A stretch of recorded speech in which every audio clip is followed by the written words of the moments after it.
tahap 3, seleksi tahap 3.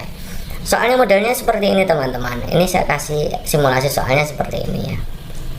Angka-angkanya mungkin agak tidak terlalu sama ya, karena banyak yang lupa juga ya. Tapi modelnya memang seperti ini. Nanti teman-teman akan kita sajikan bagaimana cara penyelesaiannya. Perhatikan gambar di situ ada SD, SMP, SMA, SMK. Ya, jika yang diarsir jumlah yang belum diakreditasi, ingat teman-teman, yang diarsir belum diakreditasi ya. Tentukan sekolah mana yang belum terakreditasi yang paling rendah dan yang paling tinggi. Apakah SD SMP, SMP SMA, SD SMK, SMA SMK, atau SD SMA gitu ya. Oke, bagaimana cara menyelesaikannya? Teman-teman silakan simak. Nah, misalkan SD-nya seperti ini. Yang diarsir itu adalah yang belum diakreditasi. Nanti kita akan menentukan persentase dari yang diarsir ini ya. Kita ingat teman-teman, kalau di situ persen, maka kalau satu lingkaran penuh adalah 100%. Maka jumlah SD yang belum diakreditasi ya kita tinggal kurangkan saja 100%, itu kan satu lingkaran penuh, dikurangi yang sudah ada di total 20,0, kemudian 14,5, kemudian 58,5% gitu ya. Jadi 100 dikurangi 93%, berarti nilainya adalah 7%. Jadi persentase jumlah SD yang belum diakreditasi adalah 7% ya. Sekarang kita masuk ke SMP. Ada 14,9, 34,2, 42,8. Berarti sisanya berapa? Ya kita tinggal hitung aja seperti tadi ya. 100% dikurangi 42,8 ditambah 14,9 ditambah 34,2. Nah, jadi 100% dikurangi, kalau yang dikurung itu di total ketemunya 91,9. Hasilnya berarti 8,1%. Yang SMA caranya sama. Jadi jumlah SMA yang belum diakreditasi tinggal kita kurangkan saja dari 100%, dikurangi 45 tambah 15 tambah 15 gitu ya, dalam kurung itu ya. Jadi 100% dikurangi 75 ketemunya 25%. Kemudian yang SMK itu berarti 100% dikurangi 27,9 ditambah 20,4 ditambah 28. Dari 100% dikurangi 76,3, nilainya adalah 23,7. Jadi tadi yang ditanyakan adalah jumlah SD yang belum diakreditasi dari yang paling rendah, yang paling sedikit belum diakreditasi yang mana? Ya tentunya ini SD gitu ya. Yang paling banyak belum diakreditasi yang mana? Yang ini presentasinya. Jadi SD dan SMA. Maka jawaban yang tepat adalah SD dan SMA. Ini jawaban yang tepat adalah opsi E. Next, berikutnya ada soal seperti ini teman-teman. Diketahui satu bola sama dengan satu kubus dan satu kerucut. Satu kubus sama dengan satu tabung. Gambar representasi yang tepat adalah titik-titik. Nah, kalau kemarin di ebook seri 28 itu ada gambarnya, kemudian teman-teman diminta untuk menentukan kesimpulannya. Sekarang kesimpulannya ada dua kesimpulan seperti ini. Teman-teman diminta untuk menentukan representasi gambarnya atau gambar yang senilainya seperti apa gitu ya. Lalu bagaimana cara mengerjakannya? Sebenarnya mudah untuk mengerjakan soal-soal seperti ini. Kita tulis dulu ya ini ya. Kita lihat dulu yang opsi A. Satu bola sama dengan satu kubus satu kerucut. Berarti kalau kita gambar yang bagian A kan begini. Satu bola, satu kubus, satu kerucut. Gini ya. Kemudian satu kubus, kita gambar lagi satu kubus sama dengan satu tabung. Ini kubus, ini tabung. Gitu ya. Nah, lalu bagaimana cara untuk melihat gambar yang kesimpulan akhirnya? Nah, kita akan lihat ya, yang sama ini kita coret aja gini ya. Berarti kemungkinannya adalah satu bola itu sama dengan satu tabung, satu kerucut. Ini ya. Nah, karena di situ tabung itu sama dengan kubus, satu tabung sama dengan satu kubus, itu gambarnya kan satu bola sama dengan satu tabung dan satu kerucut. Nah, tabungnya itu kan karena sama dengan kubus, maka gambarnya juga bisa seperti ini. Itu ya. Oke, paham ya? Jadi nanti kesimpulan akhirnya harus seperti ini. Kalau enggak yang atas ya bawah gitu ya. Nah, sekarang kita tuliskan yang atas dan bawah tadi di sini ya. Coba kita cek tadi yang ini ya, yang tabung yang opsi A, lihat ya, opsi tabung kan sama dengan 1 kubus, berarti kita bisa silang ini. Jadi kesimpulannya 1 bola sama dengan 1 kubus 1 kerucut. Oke, betul, ini jawaban A betul gitu ya. Yang ini kalau yang sama kita buang, tinggal berarti 1 bola 1 tabung sama dengan 1 kerucut, bukan gitu ya. Yang C, yang ini kita buang, kemudian yang ini juga bisa dibuang karena 1 kubus sama dengan 1 tabung, berarti 1 bola sama dengan 1 kerucut, berarti opsi C tidak sama. Yang D kita lihat ini, kalau kita hapus berarti 1 tabung sama dengan 1 bola dan 1 kerucut, jadi tidak juga ya. Kemudian yang E itu, ini tabung kan bisa kita coret dengan kubus ya, jadi 1 bola sama dengan 2 kerucut, salah. Jadi jawaban yang benar adalah hanya opsi A gitu ya teman-teman ya. Next, berikutnya, seorang mengelilingi lapangan berbentuk lingkaran 5 putaran dan jarak yang sudah ditempuh adalah 1100 meter. Luas lapangan tersebut adalah titik-titik. Teman-teman lihat opsi pilihan gandanya itu ya, semuanya ada nolnya ya, jadi ini nanti agak ribet ya. Oke teman-teman, yaitu diketahui putarannya adalah 5 putaran atau banyak putaran kita simbolkan dengan huruf N. Kemudian jarak itu biasanya kita simbolkan dengan huruf S gitu ya, 1100 meter. Nah, kalau ada banyaknya putaran dan jaraknya, maka kita bisa menentukan kelilingnya. Nah, kelilingnya kan mudah, tinggal kita bagi saja. Keliling kan 1 putaran ya teman-teman ya. Kalau 5 putaran 1100, maka kalau satu putaran itu ya 1 keliling itu. Tinggal kita bagikan, S dibagi N gitu ya. Jadi 1100 kita bagi dengan 5. 1100 bagi 5 220 gitu ya. Jadi kelilingnya 220 meter. Ya. Kemudian kelilingnya ini kan rumusnya pi kali D. Kelilingnya adalah 220, pi-nya pakai 22/7 aja karena kelilingnya bisa dibagi dengan 22, maka kita pakai 22/7 kali D kan gitu ya. Jadi D-nya berarti 22/7 itu kita pindahkan ke ruas kiri. 7 kan ada di bawah, kalau pindah ke ruas kiri jadi di atas gitu, karena operasinya kali gitu ya.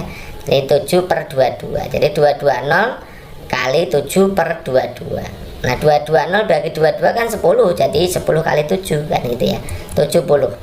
Nah diameternya 70, maka jari-jarinya setengahnya 35.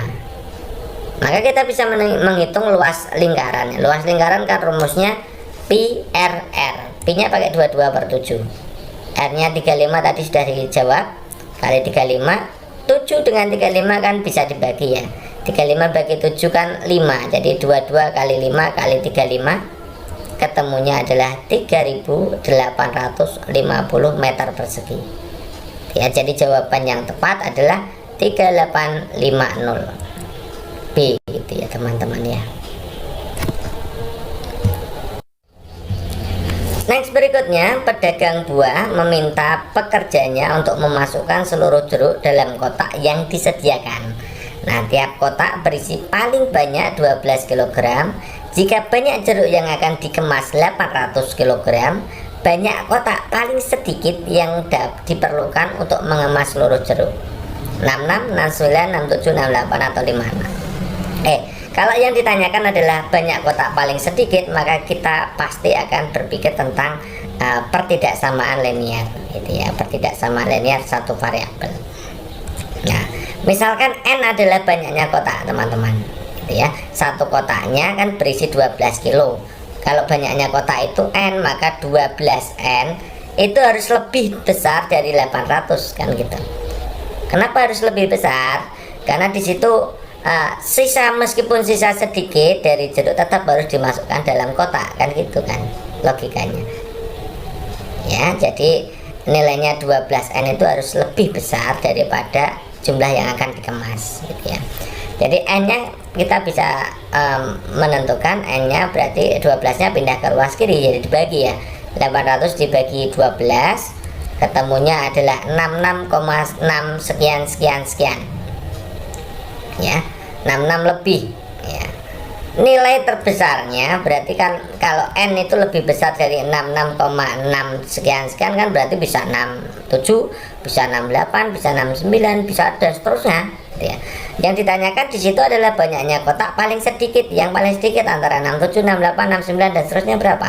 Ya 67 gitu ya. Jadi paling sedikitnya 67. Nah, jawaban yang tepat adalah opsi C.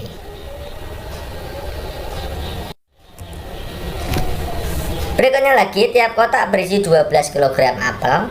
Jika banyak apel yang akan dimasukkan ke kotak 300 kg, banyaknya kotak yang diperlukan adalah titik-titik. Nah, bedanya dengan yang tadi apa teman-teman? Yang tadi itu hubungannya dengan yang ditanyakan adalah paling sedikit atau paling banyak, itu pasti pakainya persamaan linear satu variabel, pertidaksamaan linear satu variabel. Kalau modelnya seperti ini, banyaknya kotak yang diperlukan itu pasti persamaan ya gitu ya. Jadi kalau N itu banyaknya kotak 12N itu pasti sama dengan 300 gitu, karena itu nilai pasti ya, banyak kotak yang diperlukan.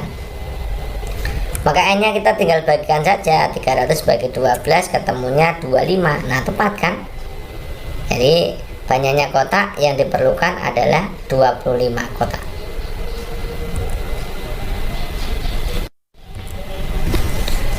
Di situ disediakan grafik, nanti teman-teman disajikan grafik gitu ya.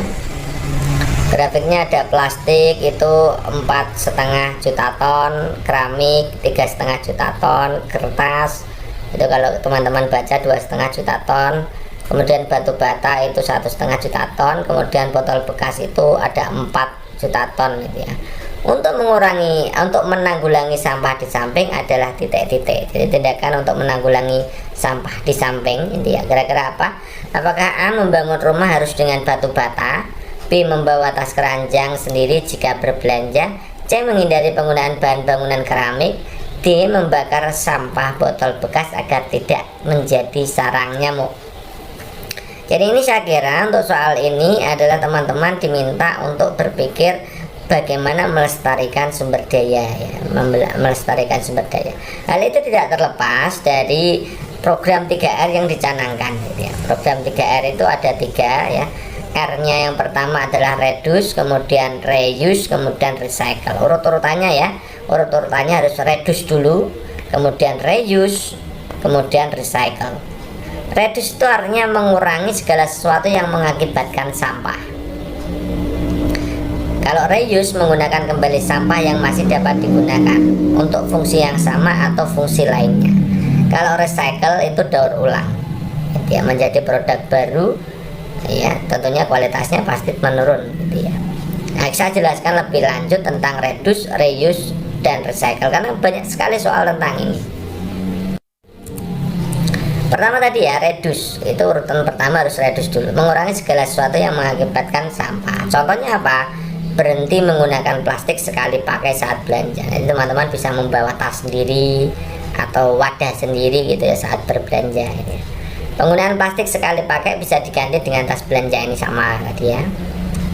Kemudian tidak membuang-buang air, penghematan listrik itu juga cara reduce gitu ya. Membawa alat makan sendiri daripada menggunakan kemasan sekali pakai atau plastik gitu ya. Lebih aman dan tidak bersifat karsinogen tentunya pakai alat makan sendiri gitu ya. Kemudian kalau reuse itu menggunakan kembali sampah-sampah yang masih dapat digunakan atau fungsi yang sama. Contoh itu perbaikan elektronik itu juga termasuk reuse gitu ya. Nah teman-teman bisa memulai dengan menggunakan botol air mineral bekas untuk membuat pot tanaman itu ya, untuk membuat bahan-bahan kerajinan itu artinya juga reuse gitu ya. Menggunakan kaleng biskuit untuk tempat menyimpan pernak-pernik itu digunakan kembali dengan fungsi yang berbeda.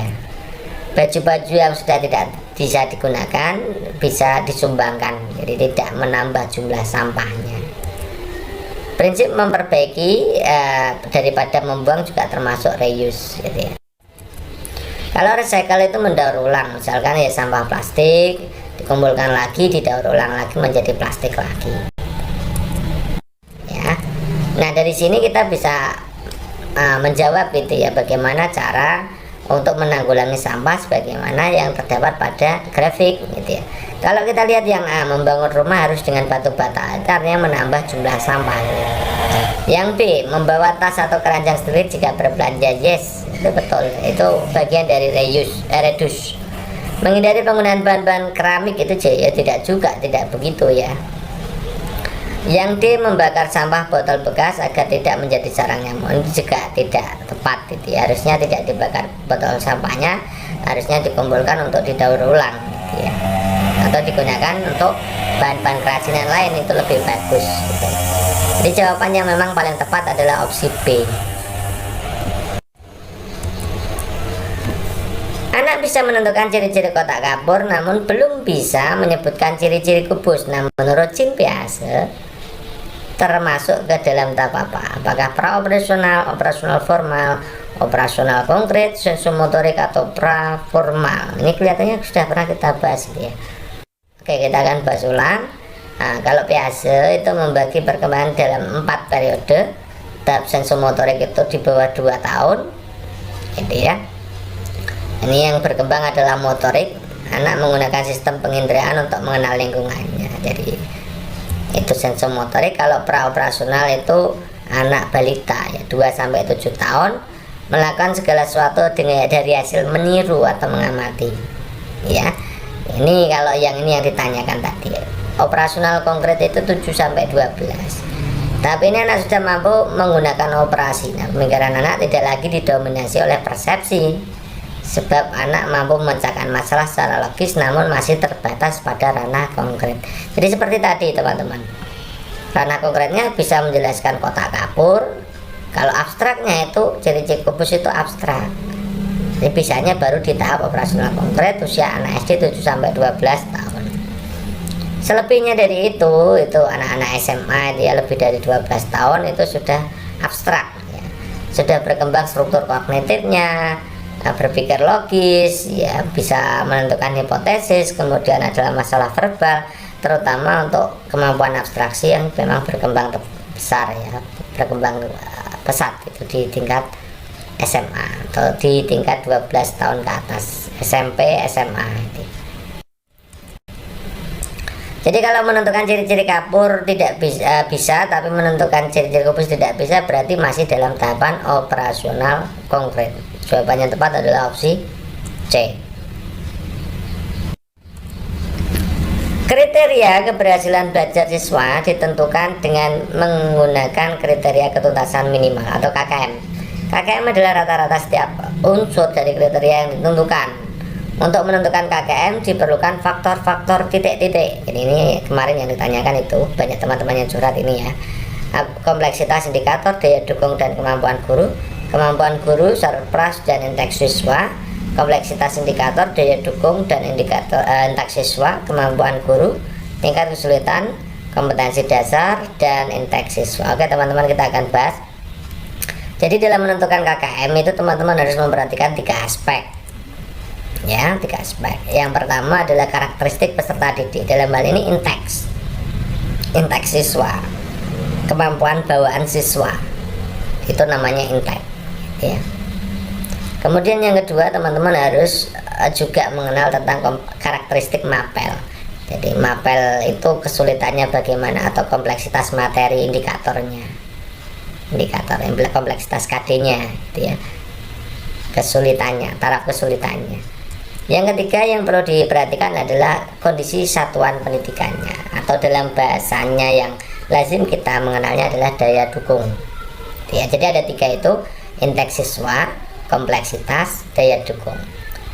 Nah kalau kita lihat dari opsi pilihan gandanya, tentunya jawaban yang tepat adalah opsi C.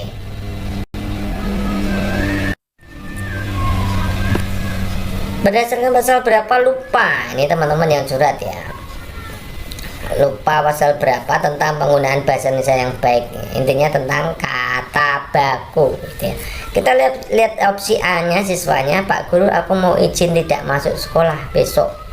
Yang B, anaknya berkata Bu saya tidak berangkat sekolah.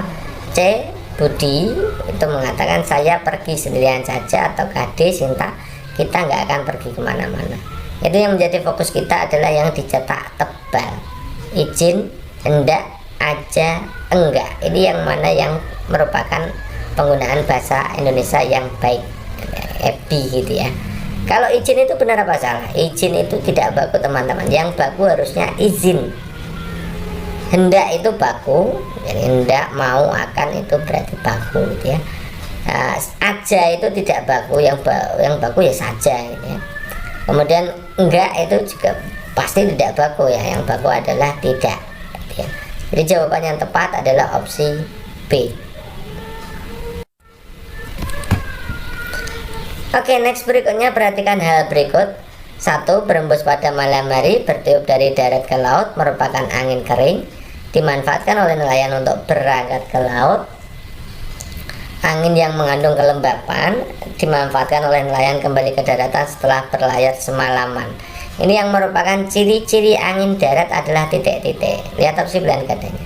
Oh, berarti dari opsi pilihan gandanya, kemudian dilihat dari apa itu namanya, yang diketahui itu 1 sampai 6, kita harus menganalisis itu angin darat dan angin laut seperti apa sih gitu ya. Angin darat itu angin yang bergerak dari darat ke laut. Ciri-cirinya, yang pertama, angin ini ada di lepas pantai atau pesisir pantai ya, pantai, kemudian di atasnya lagi ada pesisirnya gitu ya. Kemudian angin darat itu berembusnya di malam hari. Kenapa begitu? Karena ketika malam hari laut itu panas, sementara daratan itu sudah dingin. Jadi angin itu bertiup dari wilayah yang panas, yang dingin menuju ke wilayah yang panas. Ketika suhu udaranya panas, maka tekanannya akan kecil ya, karena ke atas semua. Nah, ketika udara dingin itu tekanannya besar, maka tekanan itu bergerak dari rendah menuju tinggi. Jadi ketika malam hari udara di laut itu panas, kemudian udara di darat itu dingin, maka berembuslah dari darat menuju ke laut ya, maka di malam hari.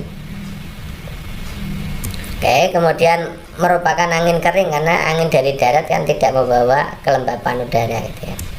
Kemudian dimanfaatkan nelayan untuk berangkat ke laut ya.